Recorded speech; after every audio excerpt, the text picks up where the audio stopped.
प्रारब्ध के सभी दर्शकों को मेरा नमस्कार। मेरा नाम है संदीप आर के सिंह और आज हमारे साथ श्री बाबा रामदास जी। बाबा जी बहुत बहुत स्वागत आपका। राम राम। जय हो, जय श्री राम, हर हर महादेव। संदीप भाई, दर्शकों आज का जो विषय है वह थोड़ा सा व्यापक है, थोड़ा मैक्रो पिक्चर में देखने की आवश्यकता है। राहुल गांधी को आज वो गायब है, कहाँ है किसी को नहीं पता, और वो जिस प्रकार की पॉलिटिक्स कर रहा है उसमें भारत को चलाने की कम, भारत को तोड़ने की ज्यादा पॉलिटिक्स दिख रही है। और यदि देखें तो जो सारे एजेंडा है, जिस तरीके से वह कार्य कर रहा है, तो उसमें भारत का कहीं उत्थान या उसमें कहीं भारत के लिए कोई बेहतर उसके विजन में या उसकी प्लानिंग में नहीं दिखता है। भारत को बर्बाद करने की नीतियां दिखती हैं। और बाबा जी चूंकि उस सारे एजेंडा को जमीन पर होता हुआ देखते हैं, लगातार देखते हैं, तो सबसे पहले मैं बाबा जी से जानना चाहूंगा, बाबा जी किसका एजेंडा परोस रहा है राहुल गांधी?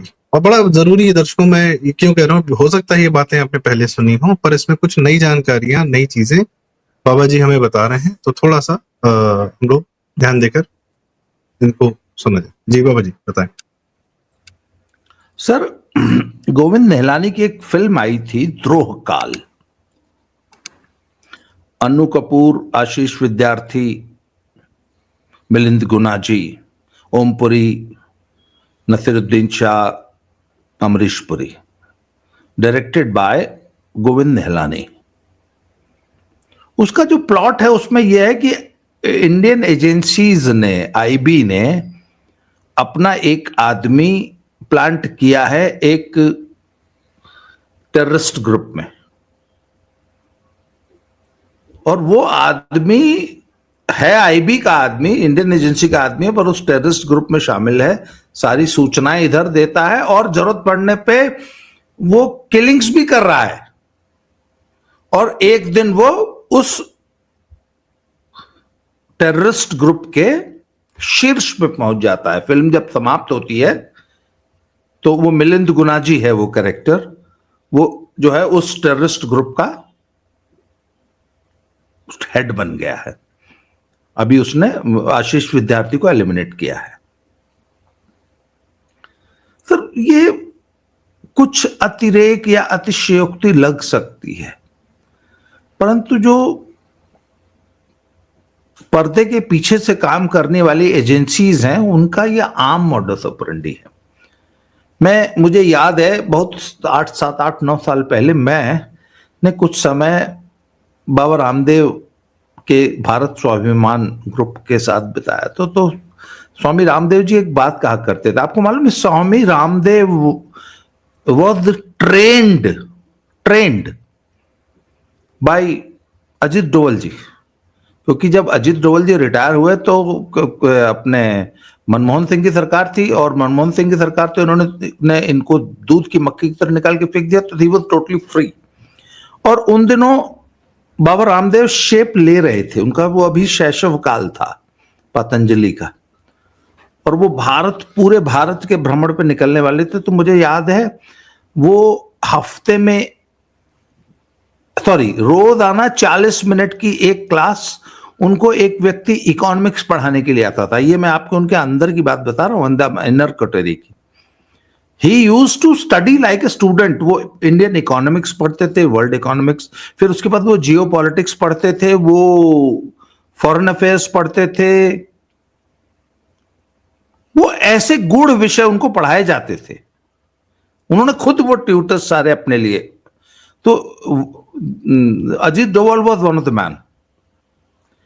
तो वो ये बताया करते थे कि ये इस भारत स्वाभिमान के लगभग 300 कार्यकर्ता आपके सामने बैठे हैं, इसमें से पक्की बात है कि कम से कम 10 लोग आईबी के आदमी होंगे, जो आईबी ने आपके संगठन भारत स्वाभिमान में इन्फिल्ट्रेट कर रखे हैं। क्योंकि उस वक्त केंद्र में जो है मनमोहन सिंह और सोनिया गांधी की सरकार थी। कहने का मतलब सभी ऑर्गेनाइजेशंस में एजेंसीज इन्फिल्ट्रेट करती हैं, अपने आदमी पालती हैं, और धीरे धीरे, और it is always a very long term project. ये कम से कम 10 20 30 40 साल के प्रोजेक्ट्स होते हैं। तो सर, उसी क्रम में जो डीप स्टेट का जो प्रोजेक्ट है, इनका अल्टीमेट गोल है, नंबर 1, चर्च का अल्टीमेट गोल है कि भारत भूमि को पूरी तरह ईसाई देश बनाना, नंबर 1 धर्मांतरण। ईसाईकरण भारत का, मुसलमानों का है गजवाए हिंद और दारुल हरब को दारुल इस्लाम बनाना। राहुल गांधी जैसे लोगों का है ये, चूंकि पोप के और क्रिश्चियनिटी के और जो ये डीप स्टेट के जितने गुर्गे हैं, इन्होंने सबसे पहले इनकी दादी को रिक्रूट किया, राहुल गांधी की, फिर इनके मां को रिक्रूट किया, इनकी मां को जो है गांधी परिवार में बहू बना के प्लांट किया, और अब जो है वो राहुल जी सीधे उनके रिक्रूट हैं और राहुल गांधी उनका एजेंडा चला रहे हैं। इनका एक एजेंडा है भारत का, the vulcanisation of India, Bharat को कम से कम 20 टुकड़ों में तोड़ देना।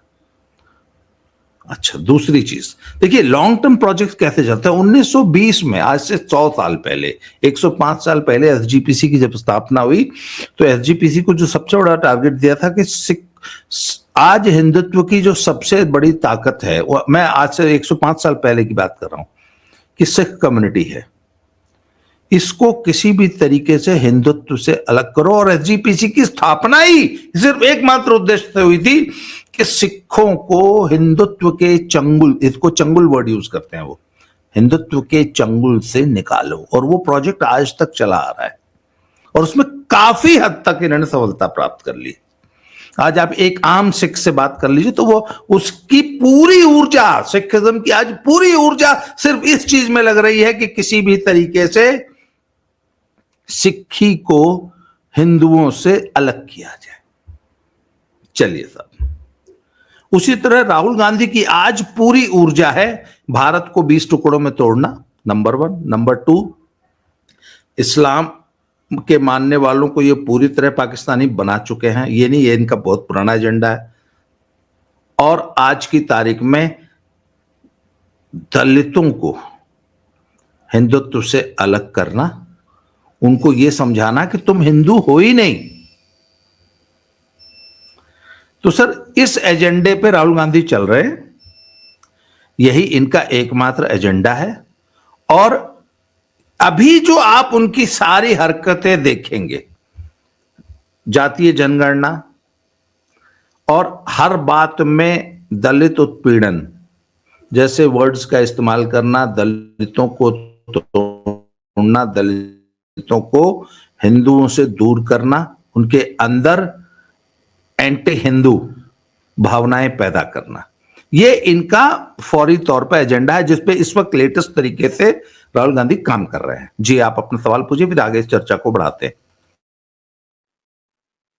तो आप ये कह रहे हैं कि देश यदि इस्लामिक हो जाए या ईसाइयत से भर जाए तो तोड़ना और आसान हो जाएगा। और यह कार्य शायद ये लोग साउथ में, तमिलनाडु में पूरी तरह से क्रिप्टो क्रिश्चियंस की सरकार चल रही है वहां पर। उदयनिधि स्टालिन स्वयं कह चुके हैं मैं प्रैक्टिसिंग क्रिश्चियन हूँ।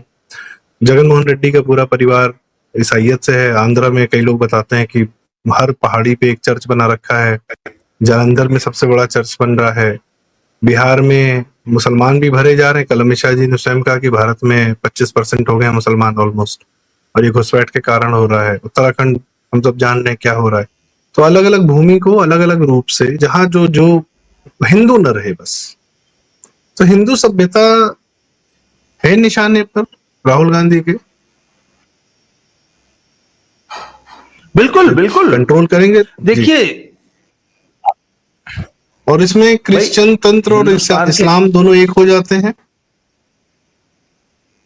नहीं, नॉट ओनली क्रिश्चियन, इस्लाम और सिखिज्म, जो सो कॉल्ड बौद्ध है, नव बौद्ध, उनको भी उसी में शामिल करने की कोशिश होती है, या बल्कि बहुत हद तक करने में सफल रहे।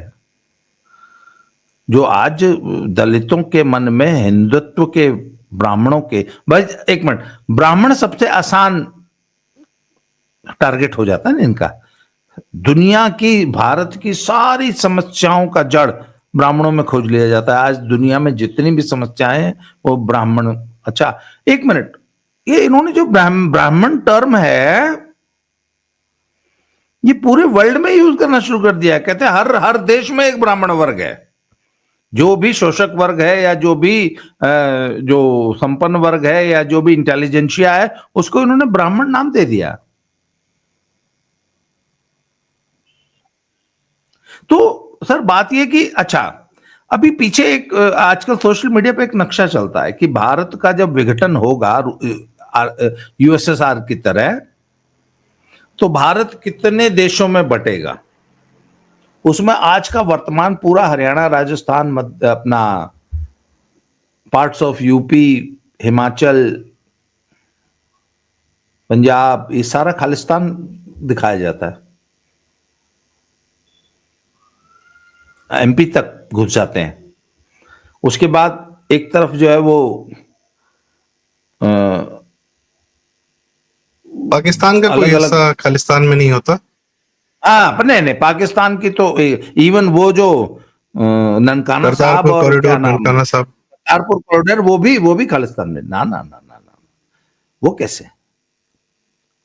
वो तो वो साथ सिखों ने इस्लाम को सौंप दिया कि अब ये तुम्हारा है जी। और आज सिखों का बस चलेगा तो वो पूरी हिस्ट्री डिलीट कर देंगे और नहीं लिख देंगे। वो तो जब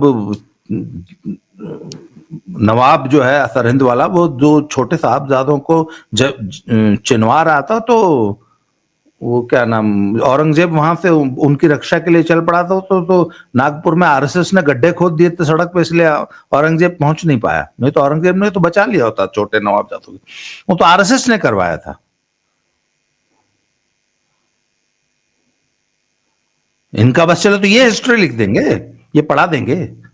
वो कहते हैं वो सारा कुछ जो षड्यंत्र था तो ब्राह्मणों का था, गंगू ब्राह्मणों का षड्यंत्र था। आज पढ़ाया जा रहा है ये पंजाब में, बच्चे बच्चे को यही पढ़ाया जा रहा है। 200-250 साल पुराना इतिहास में ही इतना बड़ा फेरबदल। 1984 का नरसंहार भी, उसमें भी इंदिरा गांधी का कोई रोल नहीं था, इंदिरा गांधी के बेटे का या कांग्रेसियों का। जी हां।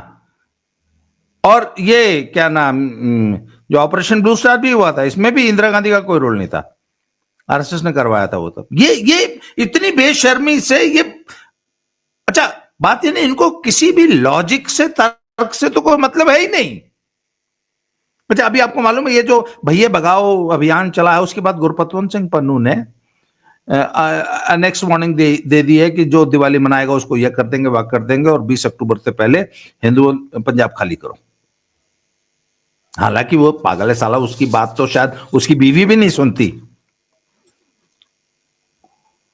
पर देयर आर सम टेकर्स ना। अच्छा एक चीज मैं आपको बताऊं, पंजाब में इस समय 1000 से ज्यादा यूट्यूब चैनल्स और पोर्टल्स और होंगे जो सरेआम भारत को तोड़ने, भारत में उपद्रव करने के वीडियोस बनाते हैं, फैलाते हैं। एक अभी लेटेस्ट कल मैं देख रहा था, उसका नाम है वारिस पंजाब दे। सरेआम उनके खिलाफ आज तक पंजाब सरकार ने कोई एक्शन नहीं लिया, उनका कोई संज्ञान नहीं लिया। अजीत भारती, अनुपम सिंह और वो कौशलेश राय के खिलाफ 50 एफआईआर हुई हैं पंजाब में। कौशलेश के 50 एफआईआर, वो भी एक यूट्यूब वीडियो और 1000 से ज्यादा पोर्टल्स और चैनल्स हैं जो कि सरेआम नफरत फैलाते हैं, जिन्होंने माइक पे अनाउंस कर करके पंजाब से भैया भगाओ अभियान चलाया। सरेआम एक कल मैंने वीडियो देखा, वो कहता कि नहीं, भैयों को कोई अधिकार नहीं है पंजाब में आके वोटर लिस्ट में नाम लिखाने का या जमीन खरीदने का। What is this? आपको इसमें खालिस्तान मुसलमानों को है, मुसलमानों क्रिश्चियनों को है, बिल्कुल क्रिश्चियंस को है। सहारनपुर देवबंद से निकले हुए मुसलमान जो पंजाब में भर रहे हैं उनको है। ईसाइयों ने आज ईसाइयों के 1000 पास्टर्स, 1000 जो कि सिक्खी स्वरूप में, उन्होंने अपनी प्रार्थना लिख ली है। जो वो पाठ करते हैं वो ऐसा लगता है सचमुच कोई गुरुद्वारे का पार्टी कुर्बानी पड़ रहा है। हूबहू वही तरीका है जैसे गुरु ग्रंथ साहब का पाठ गुरुद्वारे में किया जाता है, ये अपनी चर्च में वैसा ही, उसी भाषा में, उसी अंदाज में, उसी पूरी वही राग, वही सब कुछ ऐसा आप अगर ध्यान से देख सुनेंगे तभी आपको पता चलेगा यार ये क्या बोल रहे, तो गुरबानी यही नहीं है। ये साउथ में भी कर रहे हैं, पूजा पाठ वगैरह जितने ट्रेडिशन हैं सर पे। नई मॉडल सुनिए सुनिए हम्म, नई मॉडल ऑपरेंडी। पहले क्या था कि आज से 30 साल पहले का जो धर्मांतरण मिशनरी थी वो दलितों को टारगेट करती थी, दलित वर्ग को, गरीब कुचला है। अच्छा मुझे याद है, it was sometimes in 1990 Pope John Paul ही थे शायद, वो आए थे, दिल्ली में आए थे, नेहरू स्टेडियम में उनका कार्यक्रम था और मैं उन दिनों नेहरू स्टेडियम में ही शायद पोस्टेड था या किसी काम से गया हुआ था, आई वाज इनसाइड। तो मेरे दो दोस्त थे, हम उनके साथ, हमने कहा चलो यार पोप का कार्यक्रम है, हमारे स्टेडियम हमारे घर में हो रहा है, तो हम वहां जाके पीछे स्टेडियम पे बैठ गए। फिर हमने एक पूरे स्टेडियम का चक्कर लगाया दर्शक दीर्घा का, लगभग 1.5 लाख उसकी सीटिंग कैपेसिटी थी पुराने वाले नेहरू स्टेडियम की। 1 लाख आदमी था उस दिन स्टेडियम में मौजूद, क्योंकि इतनी कुर्सियां भरी हुई थी। 1 लाख क्या 1.25 लाख रहा होगा, मुश्किल से थोड़ी सी कुर्सियां खाली थी। फिर हमने उस दिन 90 में मैंने महसूस किया कि जो लोग जिन्होंने धर्मांतरण किया था वो सब नियो क्रिश्चियंस थे और उनकी शक्ल सूरत हाव भाव से लगता था कि वो भारत का दलित वर्ग।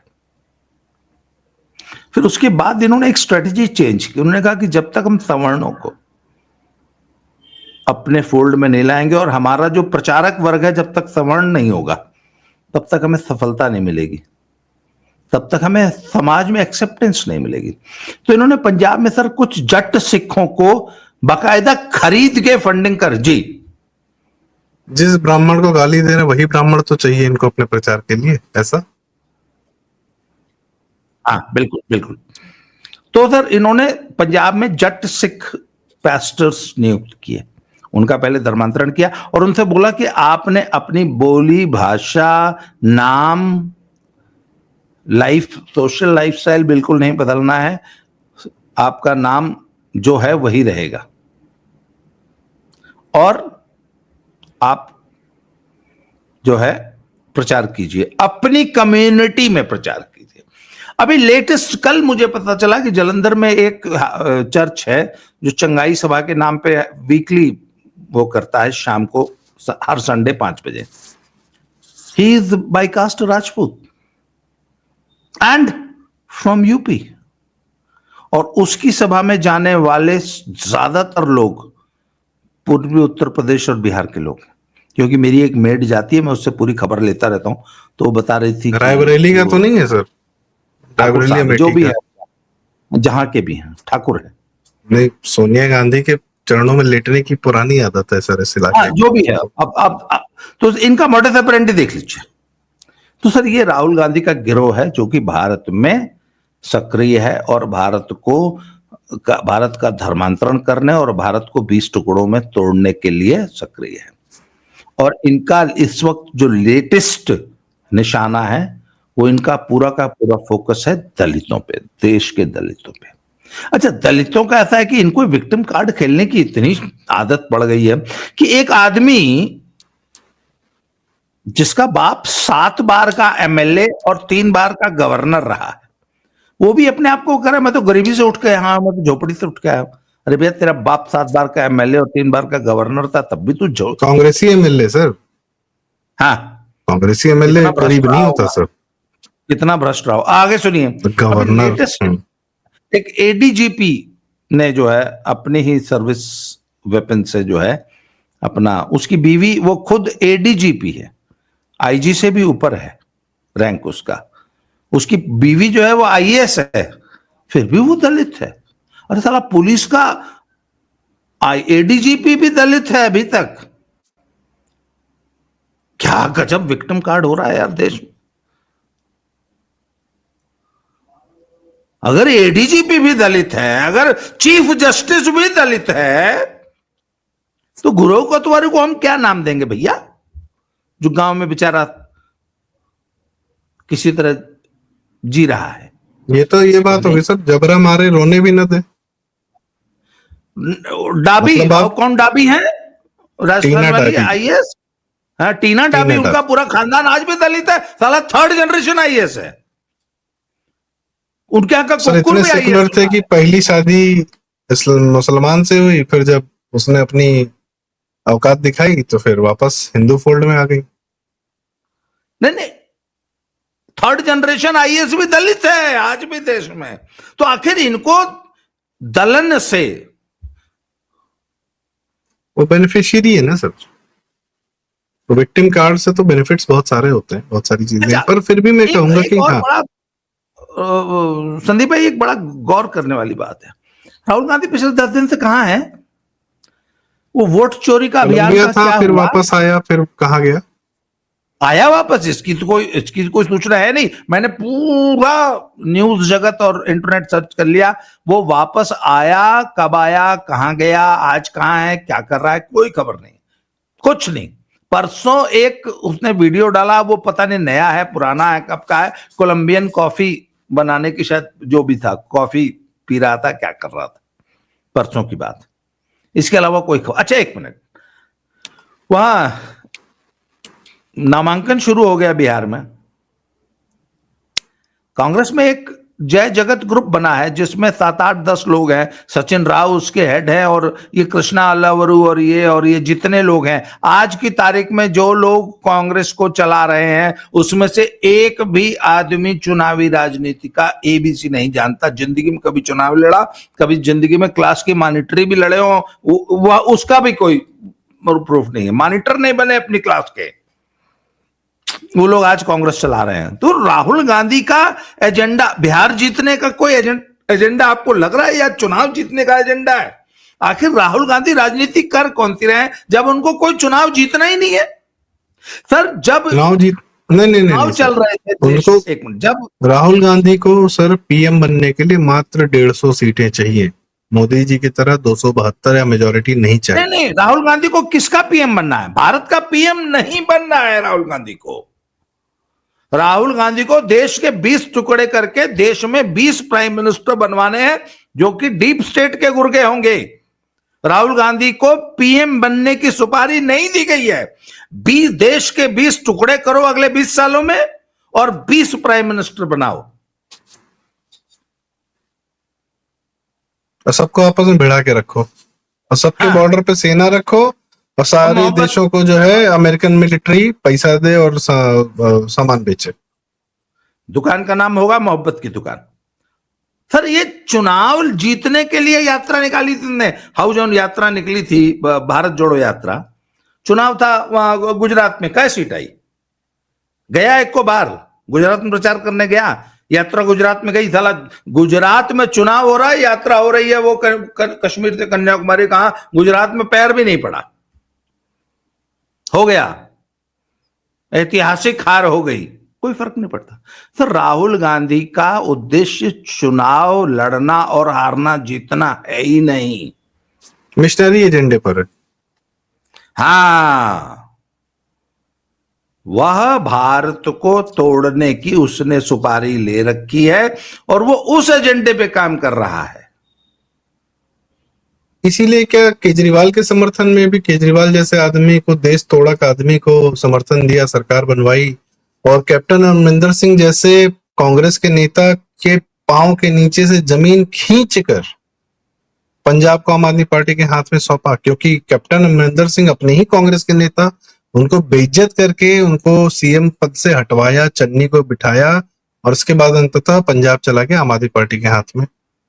क्योंकि अमरिंदर सिंह शायद उतना ईसाईकरण नहीं होने देना चाह रहे थे, या नहीं होने दे रहे थे जितना आम आदमी पार्टी करवा रही है। तो अपनी ही पार्टी का त्याग करके, उसका नाश करके भी एजेंडा चलाना, ये तो दिख रहा है। आप जो कह रहे हैं उसमें तो साफ दिख रहा है फिर। बिल्कुल। मैं आपको एक लेटेस्ट डेवलपमेंट बता दूं, बटाला में, अमृतसर के बगल में एक डिस्ट्रिक्ट है बटाला, किसी जमाने में स्मॉल इंजीनियरिंग का गढ़ हुआ करता था 70s 80s में। छोटी छोटी इंजीनियरिंग यूनिट्स हुआ करती थी, फाउंड्री वगैरह ये सब बहुत होता था। आज इंडस्ट्री का आई तक नहीं बचा है उस जिले में। खैर, वहां पे सब ग्राफिटी लिखी गई, खालिस्तानी ग्राफिटी पेंट से। 7 लड़के गिरफ्तार हुए, जिसमें 4 मसीह हैं, न्यू क्रिश्चियंस। अभी आप बैठे बैठे बेशक गूगल पे सर्च कर लीजिए, बटाला खालिस्तानी ग्राफिटी में 7 लड़के अरेस्ट हुए हैं और मात्र 14,000 रुपए उनको भेजे गए थे। विदेश में कोई आदमी बैठा है गुरपतवंत सिंह पन्नू का, उसने 14,000 रुपए भेजे थे, जिसमें से 1,000 रुपए का पेंट खरीदे सब, मोटरसाइकिल से जो है घूम घूम के मंदिरों पे इधर उधर जो है खालिस्तान जिंदाबाद की ग्राफिटी लिखे। उन 7 में से 4 का तो नाम है फलाना मसीह, दिस सन ऑफ फलाना हाँ, मसीह। आशु मसीह, हरप्रीत सिंह अलियास काका, Rinku, George alias money, Vicky Shamsher Singh alias Shera and Saurabh. वाह, ये नतीजा बच्चे होता हैं है। ये यहाँ तो केजरीवाल बोल देगा सर लड़के हैं, लड़कों से गलती हो जाती है। केजरीवाल हमको खुद ही क्रिश्चियन लगता है सर। हमें लगता है अजीत जोगी जैसे किसी दिन मरेगा तो दाह संस्कार मतलब आग नहीं लगेगी, दफा नहीं होगा केजरीवाल। सर इस ग्रुप का जो सबसे बड़ी खासियत है ना, इनको बोला गया है कि आपको रहना हिंदुओं में घुल मिल के ही है। हिंदुत्व में रहते हुए हिंदुत्व की जड़ें काटनी है।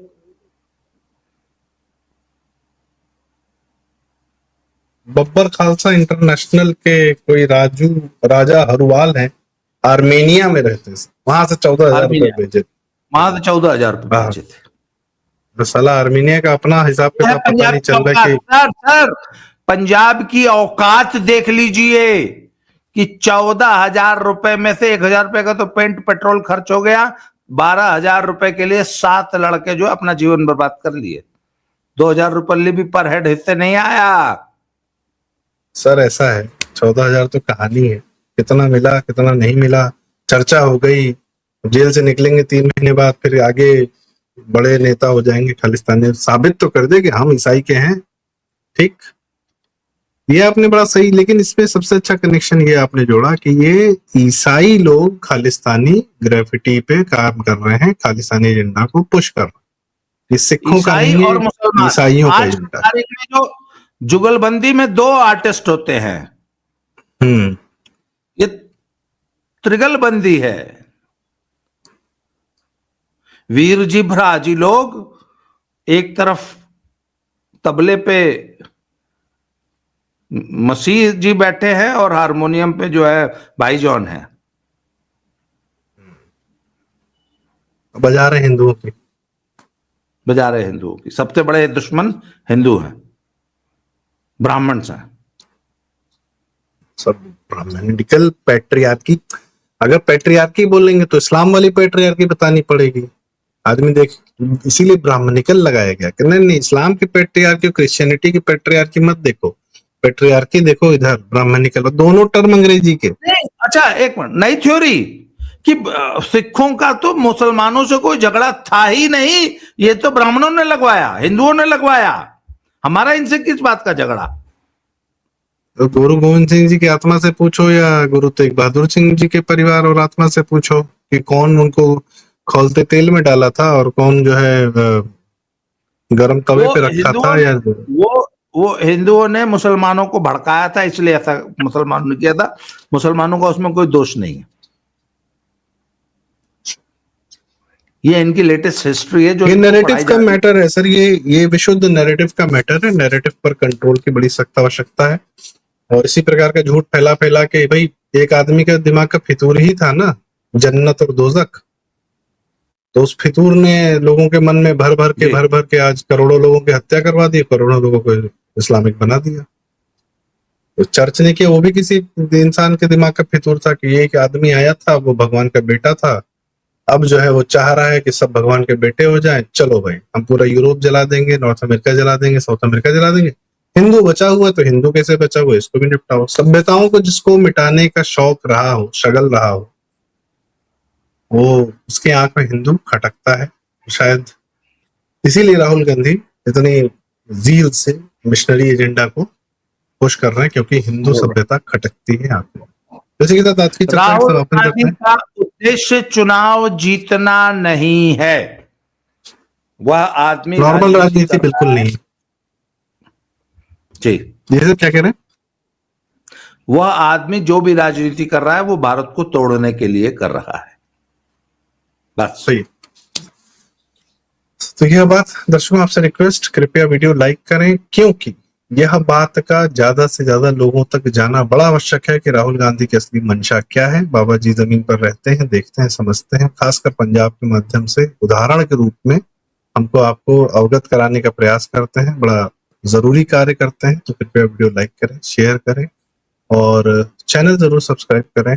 बाबा रामदास जी का चैनल, बाबा की खरी खोटी, और हमारा चैनल प्रारंभ।